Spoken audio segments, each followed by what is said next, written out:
ប្រធានាធិបតីសហរដ្ឋអាមេរិកលោកដូណាល់ត្រាំទទួលទៅប្រជាជនអ៊ីរ៉ង់ត្រូវស្វែងរកអាវុធដើម្បីផ្ដួលរំលំមេដឹកនាំរបបសាធារណរដ្ឋអ៊ីស្លាមអ៊ីរ៉ង់ការអំពាវនាវរបស់លោកដូណាល់ត្រាំធ្វើឡើងតាមរយៈបណ្ដាញសង្គមទ្រុសសូសរបស់លោកនិងក៏ស្ថិតនៅក្នុងបទសម្ភាសន៍មួយជាមួយនឹងបណ្ដាញផ្សាយព័ត៌មានរបស់សហរដ្ឋអាមេរិកតាមលោកដូណាល់ត្រាំប្រជាជនអ៊ីរ៉ង់ចាំបាច់ត្រូវស្វែងរកអាវុធដើម្បីប្រើប្រាស់ក្នុងការប្រជែងជាមួយនឹងមេដឹកនាំរបស់ខ្លួនលោកដូណាល់ត្រាំបានសរសេរដូចនេះកាលពីថ្ងៃច័ន្ទទី4ឧសភានេះដែលទទូចថាប្រជាជនអ៊ីរ៉ង់ជាបាតុករនឹងធ្វើការតស៊ូប្រឆាំងនឹងរបបដឹកនាំរបស់ខ្លួនប៉ុន្តែមានប្រសិទ្ធភាពលុះត្រាតែពួកគេមានអាវុធនៅក្នុងដៃដើម្បីប្រឆាំងនឹងមេដឹកនាំរបស់ខ្លួនតាមលោកដូណាល់ត្រាំប្រជាជនអ៊ីរ៉ង់ត្រូវតែមានអាវុធចាប់ពីពេលនេះតទៅហើយលោកគិតថាពួកគេមានអាវុធគឺពួកគេនឹងធ្វើឲ្យប្រែប្រួលរបបដឹកនាំនៅក្នុងទីក្រុងតេហរ៉ង់ហើយប្រជាជនអ៊ីរ៉ង់មានអាវុធលឿនបំផុតនៅពេលនេះគឺពួកគេនឹងធ្វើការតស៊ូយ៉ាងមានប្រសិទ្ធភាពដើម្បីដោះដូររបបដឹកនាំរបស់ខ្លួនលោកដូណាល់ត្រាំក៏បានលើកឡើងផងដែរថាការដាក់សម្ពាធរបស់កងទ័ពសហរដ្ឋអាមេរិកទៅលើរបបសាធារណរដ្ឋអ៊ីស្លាមអ៊ីរ៉ង់ក៏មានធ្វើឲ្យរបបនេះចុះខ្សោយយ៉ាងខ្លាំងផងដែរប៉ុន្តែលោកនៅតែបញ្ជាក់ថារបបនេះនឹងចុះខ្សោយខ្លាំងរហូតដល់អាចរលំវាត្រូវតែចូលរួមតវ៉ាដោយកម្លាំង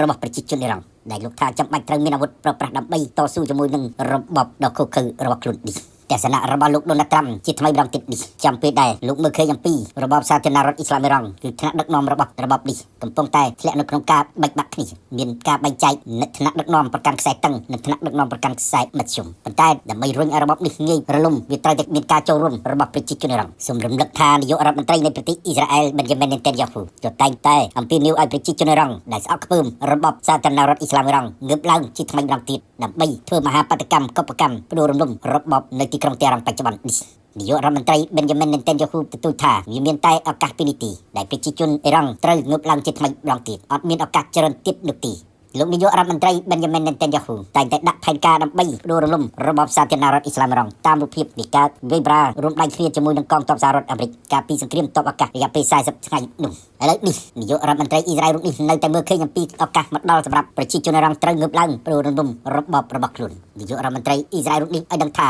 មានតែប្រជាជនអ៊ីរ៉ង់ទីដែលផ្ដួលរំលំរបបរបស់ខ្លួនបាននៅពេលនេះដោយអន្តរាគមន៍ជាមួយនឹងកងទ័ពសហរដ្ឋអាមេរិកនិងអ៊ីស្រាអែលសូមជម្រាបថាកាលពីអំឡុងខែមករាឆ្នាំ2026ប្រជាជនអ៊ីរ៉ង់ភ្លុកទឹកភ្លុកដីដល់ទៅ6លាននាក់នៅទូទាំងប្រទេសបានធ្វើបាតកម្មកុបកម្មទាញទម្លាក់របបសាធារណរដ្ឋអ៊ីស្លាមអ៊ីរ៉ង់របស់ខ្លួននៅរដ្ឋធានីតេហរ៉ង់ការផ្ទុះបាតកម្មរហូតដល់កុបកម្មដែលប្រជាជនអ៊ីរ៉ង់ផ្ដើមរឹបអូសនឹងឡោមព័ទ្ធស្ថាប័នជាតិសំខាន់នោះគឺក្នុងចន្លោះពីថ្ងៃទី8ដល់ថ្ងៃទី10មករាប្រជាជននៅទីក្រុងតេហរ៉ង់1លាន5សែននាក់ចុះដើរតាមដងផ្លូវដោយពួកគេពើប្រទះប្រយុទ្ធជាមួយនឹងកម្លាំងសន្តិសុខជាតិអ៊ីរ៉ង់នៅពេលនោះយុវជននិស្សិតបញ្ញវន្តនៃប្រជាជនអ៊ីរ៉ង់ចេញពីមហាវិទ្យាល័យពួកគេដើរតវ៉ាតាមដងផ្លូវរហូតដល់ផ្ទុះកុបកម្មប្រឆាំងនឹងរបបសាធារណរដ្ឋអ៊ីស្លាមអ៊ីរ៉ង់នេះដើមចំគឺប្រជាជនយុវជននិស្សិតបញ្ញវន្តនៃប្រជាជនអ៊ីរ៉ង់ពួកគេប្រឆាំងនឹងមេដឹកនាំរបស់ខ្លួនដែលមិនខ្វល់អំពីសុខទុក្ខនិងជីវភាពប្រចាំថ្ងៃរបស់ខ្លួនដែលមេដឹកនាំអ៊ីរ៉ង់នៃរបបសាធារណរដ្ឋអ៊ីស្លាមអ៊ីរ៉ង់ខ្វល់តែផលិតអាវុធដើម្បីការពារអំណាចរបស់ខ្លួនតែប៉ុណ្ណោះប៉ុន្តែជះផលវិបាកវិញគឺរបបសាធារណរដ្ឋអ៊ីស្លាមអ៊ីរ៉ង់បានដាក់ពង្រាយកម្លាំងសន្តិសុខបំពាក់រហូតដល់អាវុធយន្តទៀតផង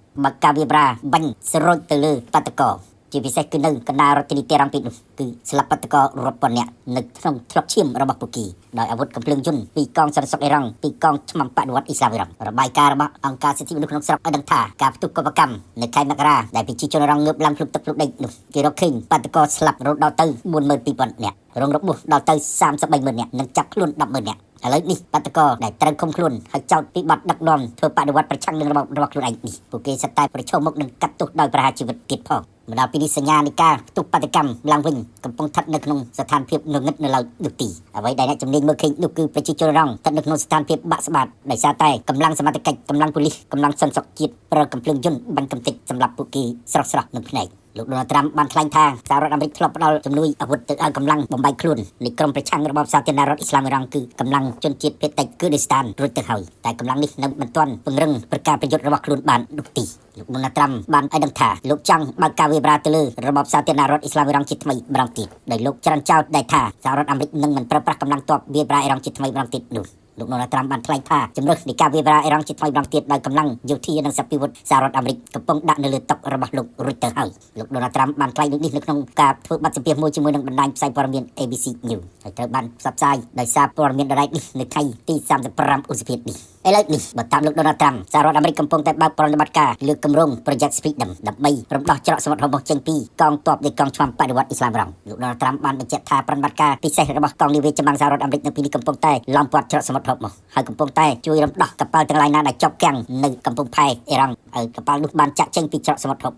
កាលពីថ្ងៃច័ន្ទសហរដ្ឋអាមេរិកប្រកាសថាខ្លួនបានការពារកប៉ាល់ចំនួន3គ្រឿងបើកឆ្លងកាត់ច្រកសមុទ្រក្នុងប៉ុន្តែនៅពេលនោះក៏កងទ័ពអ៊ីស្លាមអ៊ីរ៉ង់អះអាងថាគេបានបើកការវាយប្រាបាញ់មីស៊ីលនិងដ្រូនគម្រាមកំហែងទៅលើនាវាចម្បាំងសហរដ្ឋអាមេរិកដើម្បីរាំងខ្ទប់មិនឲ្យនាវាចម្បាំងសហរដ្ឋអាមេរិកធ្វើចលនាបំបែកច្រកសមុទ្ររបស់ពីអ៊ីរ៉ង់បាននោះទេលោកដូណាល់ត្រាំបញ្ជាក់ថាឥឡូវនេះសហរដ្ឋអាមេរិកកំពុងផ្ដោតទៅលើការចាប់យកច្រកសមុទ្ររបស់និងរំដោះច្រកសមុទ្ររបស់នេះពីដៃរបស់កងឆ្មាំបដិវត្តអ៊ីស្លាមអ៊ីរ៉ង់ដោយការគៀបសង្កត់ឲ្យអ៊ីរ៉ង់បញ្ឈប់ការចាប់ច្រកសមុទ្ររបស់ជាចំណាប់ខ្លាំងរបស់ខ្លួនប៉ុន្តែជាមួយគ្នានេះលោកដូណាល់ត្រាំអះអាងថាលោកគិតថាទំនួលរបស់សហរដ្ឋអាមេរិកជាមួយនឹងអ៊ីរ៉ង់នៅពេលនេះអាចនឹងប្រើពី2ទៅ3សប្តាហ៍ទៀតទើបរកឃើញទីបញ្ចប់របស់ខ្លួនទីបញ្ជាការកណ្ដាលកងទ័ពសហរដ្ឋអាមេរិកប្រកាសថាប្រតិបត្តិការ Project Freedom របស់លោកដូណាល់ត្រាំគឺសហរដ្ឋអាមេរិកដាក់ពង្រាយកងទ័ព 15,000 នាក់ដើម្បីប្រឆាំងនឹងកងទ័ពអ៊ីរ៉ង់ជាមួយគ្នានេះមាននាវាមានម៉ារីនមានយន្តហោះចម្បាំងជាង100គ្រឿងក៏បើកប្រតិបត្តិការរួមគ្នាផងដែរតាមសេចក្តីរាយការណ៍ឲ្យដឹងថានាវាផ្ទុកយន្តហោះរបស់អាមេរិក Abraham Lincoln ត្រូវបានបញ្ជាឲ្យដកចេញពី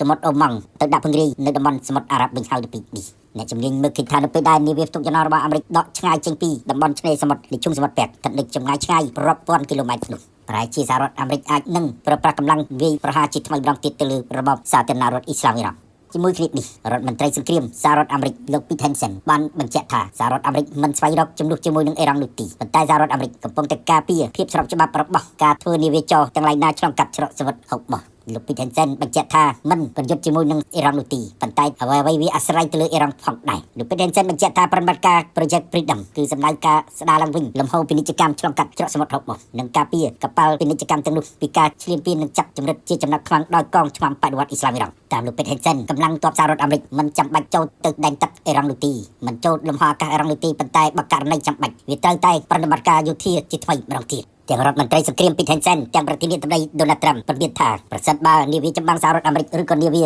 ស៊ីវិលណាមួយរបស់អាមេរិកត្រូវរងការវាយប្រហារដោយមីស៊ីលឬក៏ដ្រូនពីសំណាក់អ៊ីរ៉ង់នោះពីនោះហើយដែលលោក Pete Hegseth និងលោក Donald Trump ប្រកាសថានឹងកោះរំលើងរបបសាធារណរដ្ឋអ៊ីស្លាមអ៊ីរ៉ង់ភ្លាមមួយរំពេចចំណែកអាដាមសេនីនាយសេនាធិការកងទ័ពសហរដ្ឋអាមេរិកអាដាមសេនី Duncan បានថ្លែងនៅក្នុងសន្និសីទសារព័ត៌មានរួមជាមួយនឹងលោករដ្ឋមន្ត្រីសង្គ្រាម Pete Hegseth ថាសហរដ្ឋអាមេរិកមានកម្លាំងទ័ពម៉ារីននៅពេលនេះពង្រាយនៅតំបន់មជ្ឈមបូព៌ាមាន 22,500 នាក់ហើយក្នុងនោះកម្លាំងទ័ពម៉ារីនដែលត្រូវការពារកប៉ាល់ពាណិជ្ជកម្មឆ្លងកាត់ច្រកសមុទ្ររបស់នោះមាន 1,550 នាក់ដែលកងទ័ពទាំងនោះត្រូវជួយការពារកប៉ាល់ទាំងនោះដែលត្រូវឆ្លងកាត់ឈឹងសមុទ្រពាក់និងឆ្ពោះទៅកាន់ច្រកសមុទ្ររបស់តែធ្វើយ៉ាងណាឲ្យកប៉ាល់ទាំងនោះឆ្លងកាត់ច្រកសមុទ្ររបស់និងឈឹងសមុទ្រពាក់ដោយសុវត្ថិភាពប៉ុន្តែសម្រាប់បណ្ដំសេនីនៃកងឆ្មាំបដិវត្តអ៊ីស្លាមអ៊ីរ៉ង់ដូចជាថ្នាក់ដឹកនាំនៃរដ្ឋាភិបាលសាធារណរដ្ឋអ៊ីស្លាមអ៊ីរ៉ង់បានប្រមានថាសហរដ្ឋអាមេរិកមិនត្រូវធ្វើសកម្មភាពទ័ពជើងទឹកប្រឆាំងនឹងផលប្រយោជន៍របស់អ៊ីរ៉ង់នោះទេមិនត្រូវជ្រៀតជ្រែកចូលកិច្ចការផ្លូវទឹករបស់អ៊ីរ៉ង់នោះទេគឺនៅច្រកសមុទ្ររបស់ក្រុមបណ្ដំសេនីនៃរបបសាធារណរដ្ឋអ៊ីស្លាមអ៊ីរ៉ង់ប្រមានថាអ៊ីរ៉ង់នឹងបើកការវាយប្រហារមិនត្រាប្រណីនោះទេកំទេចនាវាចម្បាំងរបស់សហរដ្ឋអាមេរិកហើយតែជ្រៀតជ្រែកនឹងប៉ះពាល់ដល់ផលប្រយោជន៍របស់អ៊ីរ៉ង់របបសាធារណរដ្ឋអ៊ីស្លាមអ៊ីរ៉ង់ប្រកាសថាផ្លូវទឹកនៃច្រកសមុទ្ររបស់វាស្ថិតនៅក្នុងដែនអធិបតេយ្យរបស់អ៊ីរ៉ង់គឺវាមិនមែនជាផ្លូវទឹកអន្តរជាតិដោយការអាងរបស់លោកដូណាល់ត្រាំនិងរដ្ឋការរបស់លោកដូណាល់ត្រាំនោះទេ